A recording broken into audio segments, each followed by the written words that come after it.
Keith with Kelvis Services. I just missed your call. Yes, this is Raj. I left the details, Mr. H. You said you'll... okay, no problem. Yeah, go check it out, please. Let me know what it costs.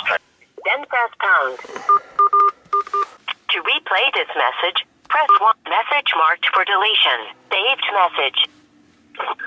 Hi, Keith. How are you? This is Jose Manzano. The reason for my call today, I was watching a YouTube video.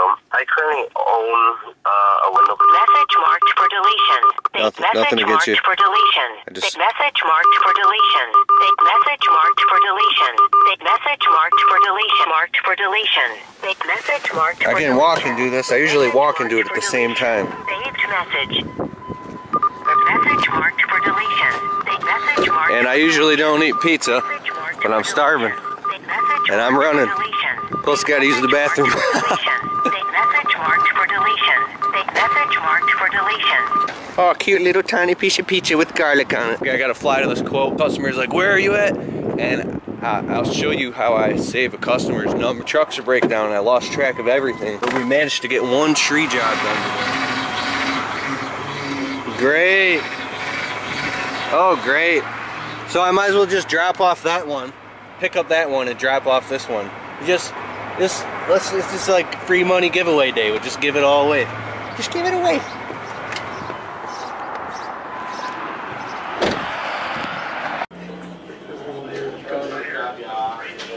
Waremaster, Utica, Michigan, or Shelby Township. Yeah. I send this to all my kids. Get up Sunday morning, I drive out of the It's nothing to do with anything illegal. It's just a YouTube channel I have on landscaping tips. This is on Sunday morning. I get to the end of my 01 street, Dakota. right? There's a cop car parked across the street, and I'm like, I couldn't turn left. Fixed. The cop standing. He's taking a peek. What do you think it is? Huh? Yeah, it looks like the pump blew out. The pump blew out? Yeah, that's what it looks like. Looks like you got some lines leaking too. Oh, maybe it's higher. That might not be here. Pop. Well, the pump works because I've been putting fluid in it for months. Well, yeah. But now the leak's getting worse. Yeah, the seal could have still went on it. It's up here. Yeah, if the seal goes, it would still. Oh yeah, that's a pump. Well, maybe the reservoir. This is crazy. I think it's probably that pump. Put my glasses. I just put my glasses on the mechanic. You like them? Alright. The world is on fire, man. Look at that. That's what I'm seeing all the time. Isn't that crazy? There's like some Jim Morrison type stuff, bro. It's crazy. Crazy. Just hopped in the F-150. Oh man, these brakes are working nice now. $800,000 in brakes. Get out of here. Gotta back up next to Dakota. Transfer all the equipment back. This is an old school style today. No trailer, just a truck with all the equipment piled in the back. Old school, man. So how am I gonna put this in here? I gotta put this all up on top of here. Whatever, I'll just, man. Do we got tree work tomorrow?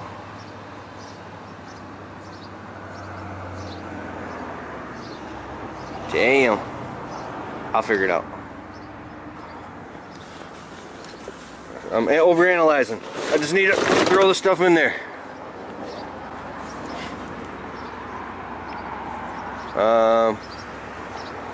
Damn.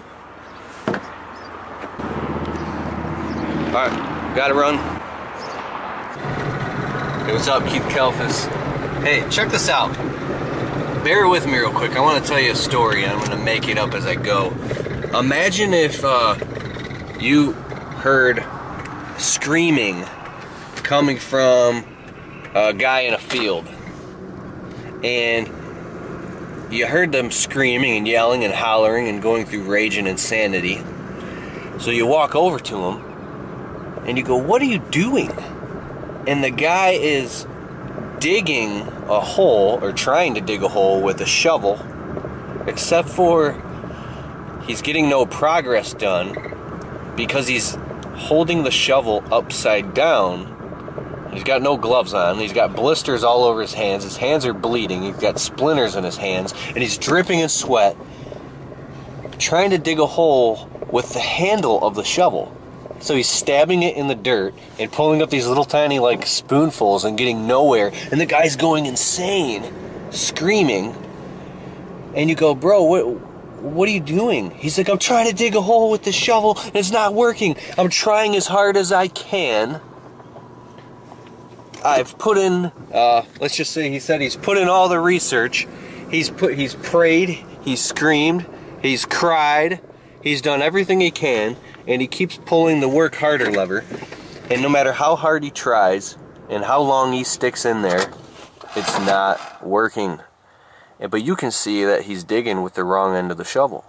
You're like, bro, you got to turn the shovel around. You're doing it backwards. You're doing it wrong. And when you try to tell him, he goes crazy and he starts yelling at you. Well, that experience is what he goes through, and then when he finally realizes, he goes, oh, and then he turns the shovel around and he starts getting all this progress. Now he's digging a hole.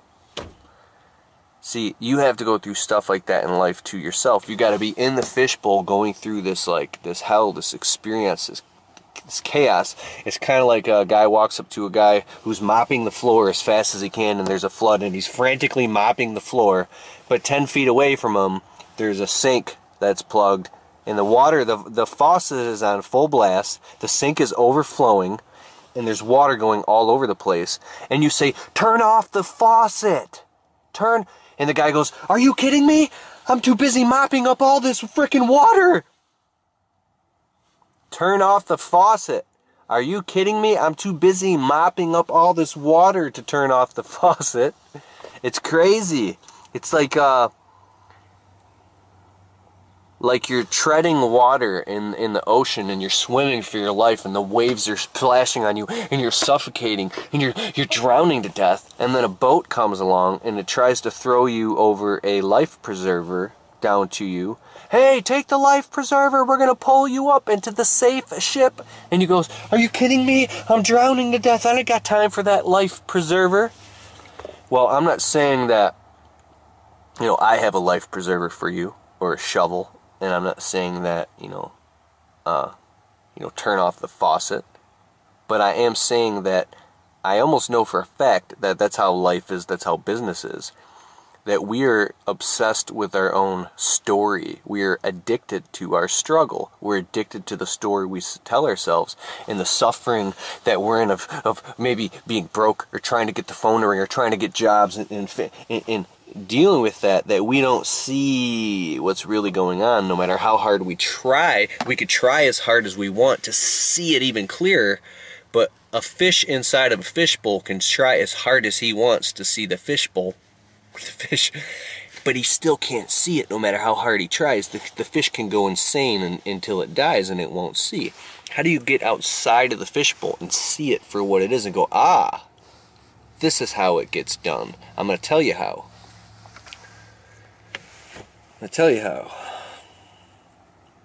I don't know how. No, just like but think about something you've gone through in your life.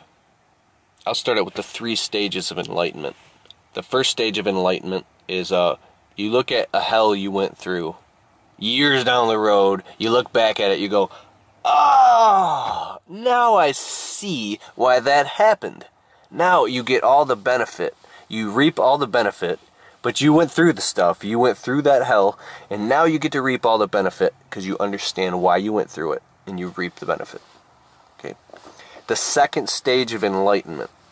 I'm getting somewhere. The second stage of enlightenment is while you're going through the pain and suffering or the learning lesson, while you're going through it,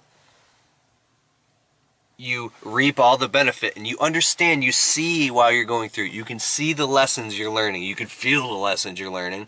And you know you're learning lessons and you still go through the madness and the chaos. And you still go through it, but you learn while you're doing it. Okay, that's pretty common in evolution. The third final stage of enlightenment is what few people ever hit at all, and that is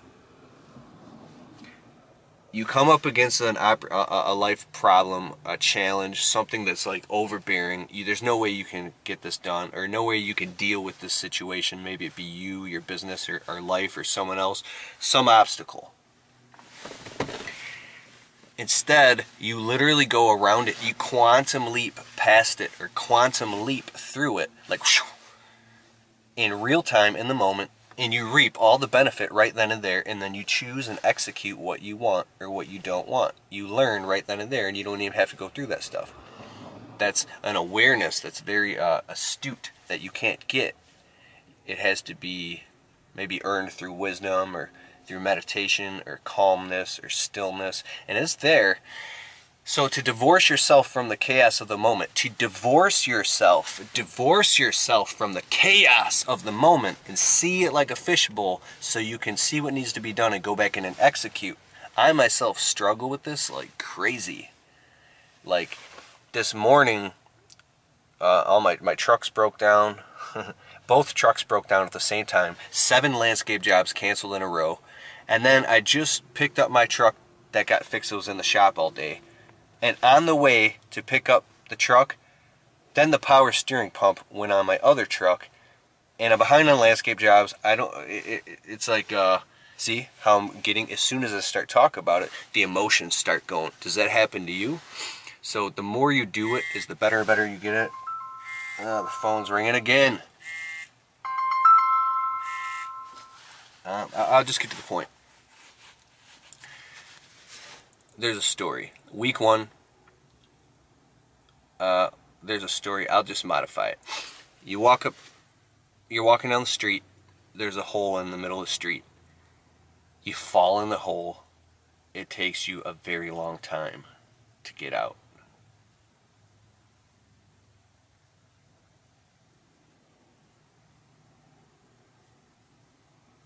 I'm going to tell that for a different video.